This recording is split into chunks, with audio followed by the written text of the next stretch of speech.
Hi guys, this is your trainer, Ms. Fisher Hussain, and I'll be conducting the demo for MA, that is F2, Management Accounting. Okay, so I've chosen the topic Capital Investment Appraisal. But before we start off, I want to just give a brief introduction of myself. I myself am ACC qualified, and I have experience of teaching different students from different countries um, all over the globe. I usually teach management accounting subjects and financial management subjects. So this includes MA1, MA2, F2, F5, F9, and P4, and even F1 and F4. Okay. If you have any queries related to me, you can ask me. But if you guys do not have any queries, I want to move on towards the chapter. So, capital investment appraisal, which is mostly the second last chapter or the last two chapters of BVP book and Kaplan book. So, this chapter relates to something that you will be doing in the future in your F9 paper. That is the financial management paper. Capital investment appraisal itself is linked to capital expenditure, and you would have also heard a term revenue expenditure. If you are done with FA1 or FA2 or F3. So this capital expenditure and revenue expenditures are terms that are very much used in those papers, but I am explaining those terms. Capital expenditure means that the amount that you're spending would be of a greater value, and the returns from that amount that you have spent, you're getting those returns over a long time period as well. Okay. So capital investment appraisal chapter is also linked with that concept. Revenue expenditure, on the other hand, is such an expenditure that is of a very low value, and returns from it are also coming over a very short time period. Let me give you an example of this. For example, if you have invested your money into shares, or if you have invested your money into even your bank account, the savings account, or if you have invested money into a project from which you are going to get profits over, let's say, 4 years. So this becomes a capital expenditure or a capital investment that you have made. The revenue expenditure, on the other hand, would be, let's say, if you got your car's maintenance done. Okay, so that is going to be of a minimal value, and the um, returns from that are also going to be minimal. Now, what do I mean by returns? The maintenance of the car would only stay like that same quality of the car after you have gotten it serviced would only stay for, let's say, a month, and then after a month you're going to go back to the car station and you'll get your maintenance done, or let's say 2 months or 3 months, but it is not going to stay for more than a year, right? So this becomes revenue expenditure. Are you clear about revenue expenditure and capital expenditure? Also, you must be thinking that I haven't discussed the F2 format or anything. All of this I'll be discussing in a bit after we are done discussing the concepts. The reason why I delayed that was that if there are any other students, they could also join in. Eric, are we clear about this?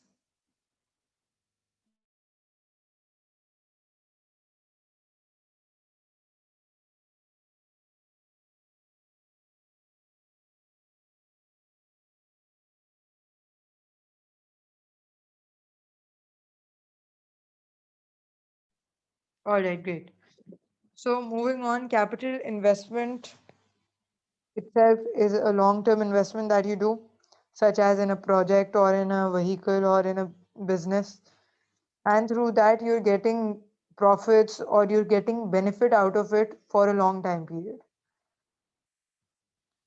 Now, appraisal itself is linked with the techniques that we are going to do or the techniques that we are going to use in order to check the projects or check the business, um, so that we know whether it is best for us or whether it is profitable for us to invest in this project or in this business or not.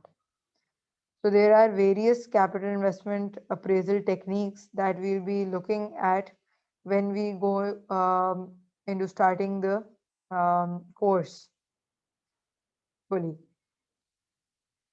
Now, there are some investments that are going to give you a higher returns. There are going to be some investments that are going to give you a lower return. But obviously, since you have invested your money, you would always want that you get higher returns out of it.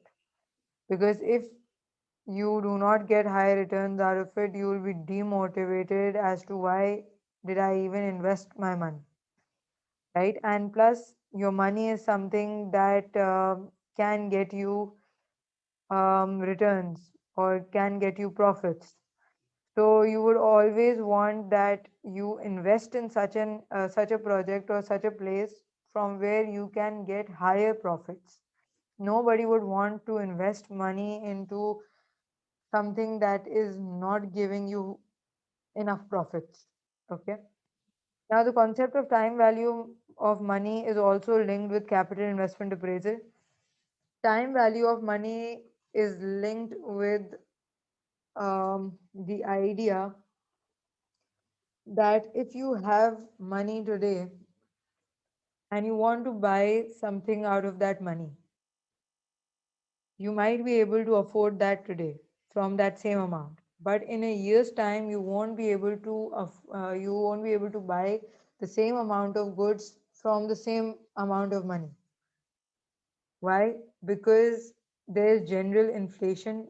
General inflation means the increase in the general price level.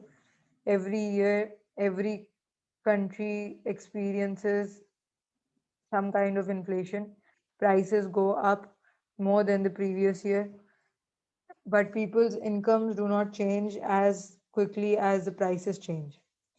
which is why they are not able to afford the same amount of goods from the same amount of money that they had previously. Also, there's going to be a chance for you to earn interest. And how is that possible? For example, if your friend comes to you and you have saved, let's say, $1,000, and he asks you to give him those $1,000 as a loan amount.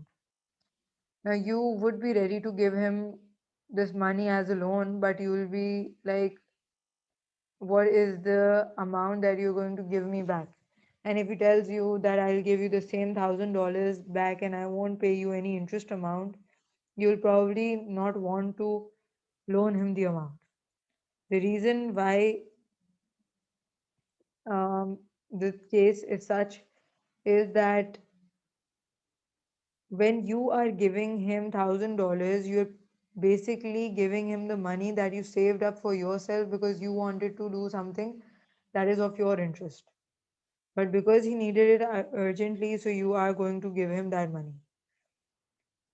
Now, after a year, when he returns you this money, this $1,000 won't be of that same value as it is today. Why? Because of the inflation. Whatever you wanted to buy or whatever you wanted to experience through this $1,000 in today's time, you won't be able to experience that after a year, and you'll have to add some more money to that $1,000 so that you're able to afford it. Therefore, you're going to charge him interest, and if he is willing to pay interest, only then you will be willing to um, give him that loan. Third factor is risk. Now, when you yourself are investing money into a project which is risky, you would want to get higher returns. Why? Because you would say that I was willing to bear a high risk, so I deserve higher returns. And that is the case actually, that whoever is willing to invest in risky projects, he deserves and he also gets higher returns. He is never going to settle for lower returns. The the criteria is such that higher risk, higher returns, and lower risk, lower returns. So anybody who is willing to take only a very low risk, he should be willing to accept lower returns as well. He cannot demand high returns. However, any person who wants to take high risk, he will never settle for lower returns. He'll demand higher returns only. Are we clear about this? Ikra and Eric, any confusion?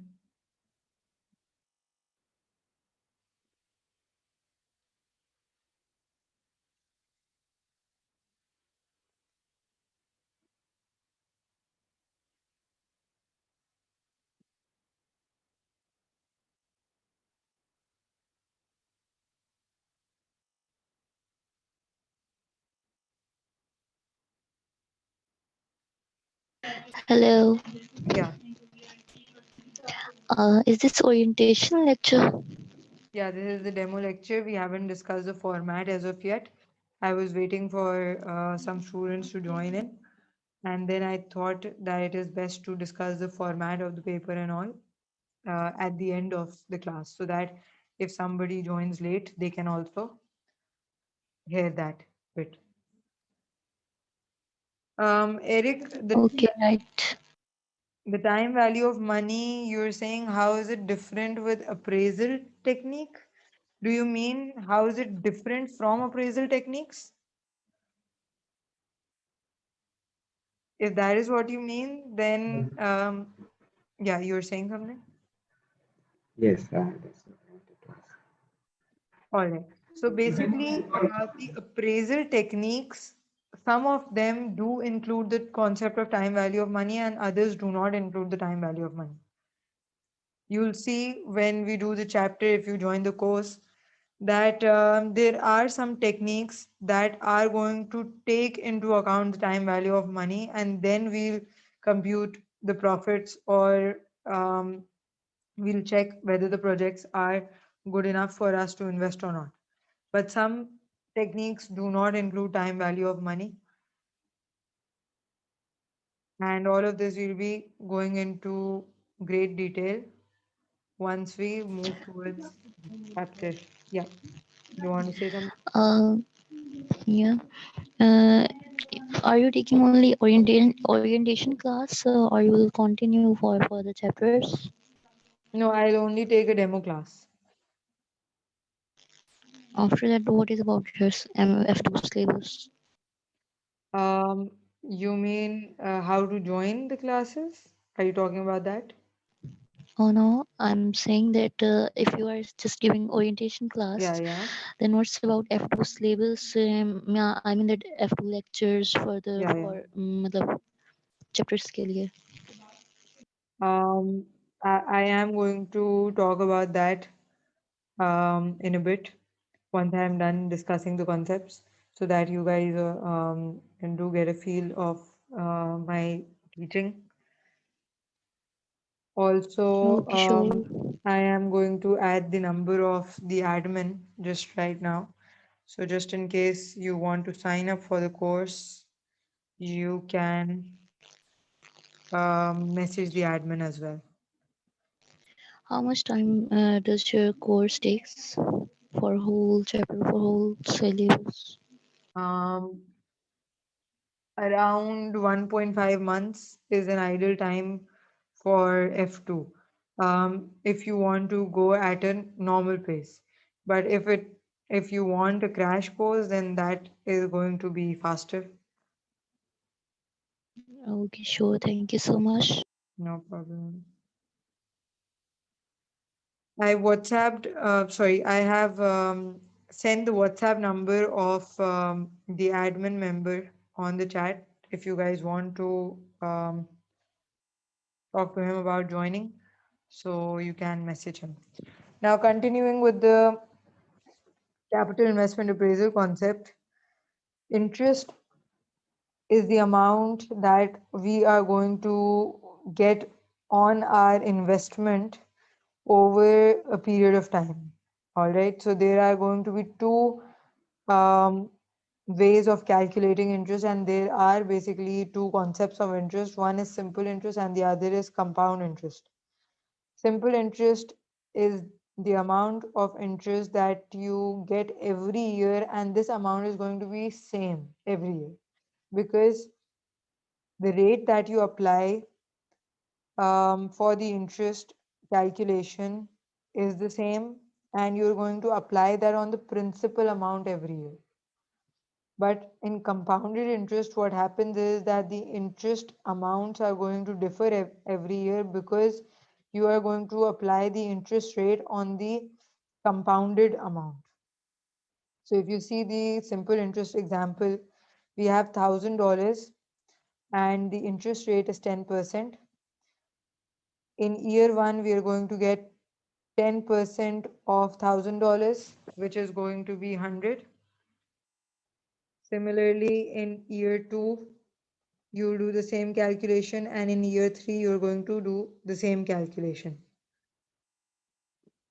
However, in compounded interest, in year one, you'll apply 10% on 1,000.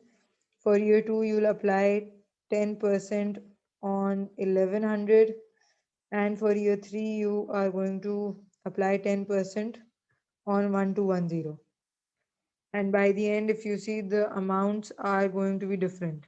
In simple interest, you get a lower amount in total, which means principal plus interest. And in compound interest also, you get a different amount, which is going to be more than your simple interest amount in total. Are you clear? Or do we have any confusions? If this is clear, I would like to move towards the format of the paper and towards the um, syllabus.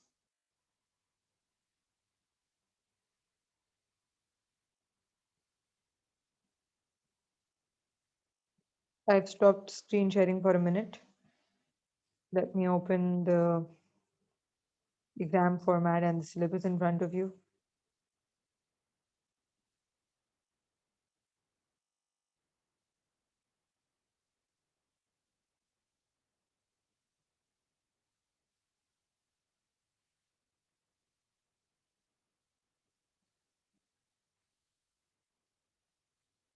All right, your paper is going to consist of two sections and total 100 marks.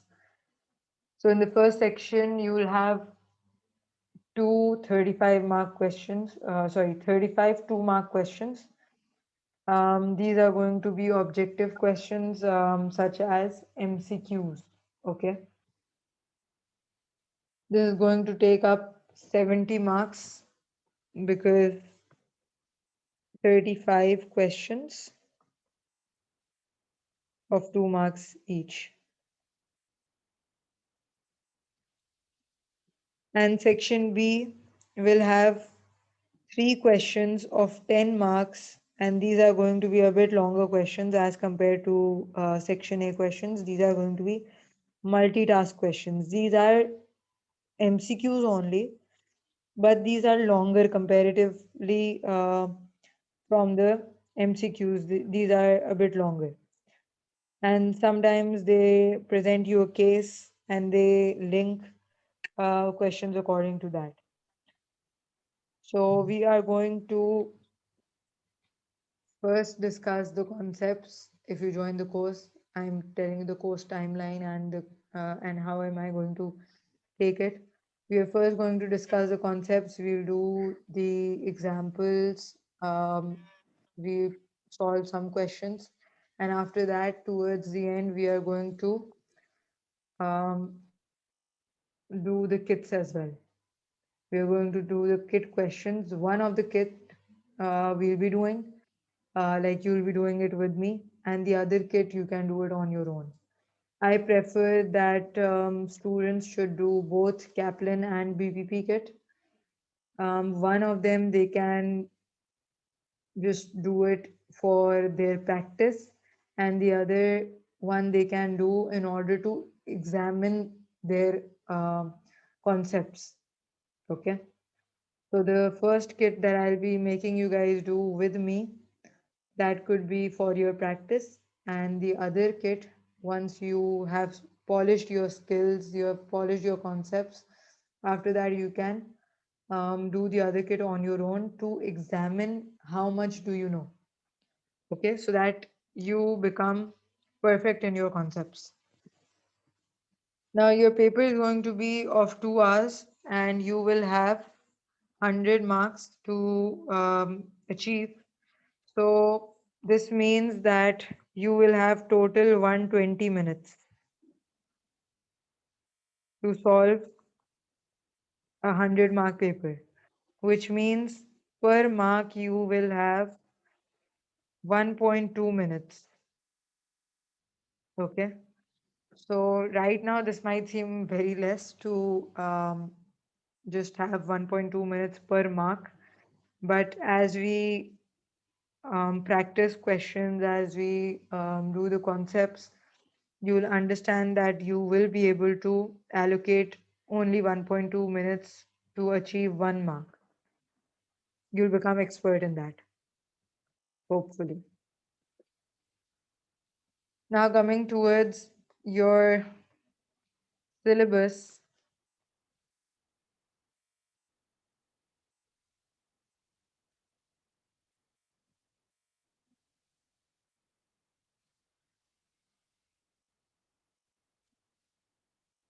all right, this is your syllabus. This is a detailed syllabus basically. Um, but we are going to follow the Kaplan book only, and we are going to discuss all of these formats, all of these concepts, all of these chapters in great detail. And like I told you, we'll be practicing a lot as well, and we'll be doing the example questions from the book as well. So you will become an expert in management accounting by the end, hopefully. All right. Do we have any questions related to this, related to the format or anything?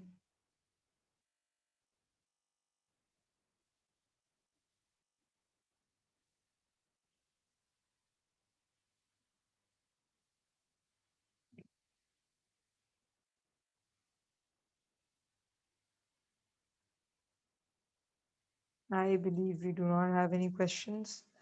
So if you guys want to join in the course, you can WhatsApp Mr. Shubham. I am copying his number once again onto the chat. You can message him and he'll guide you about the course.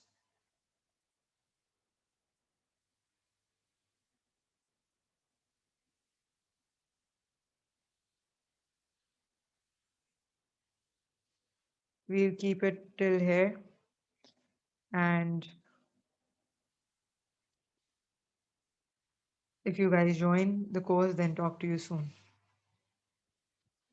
All right. Take care. Bye bye.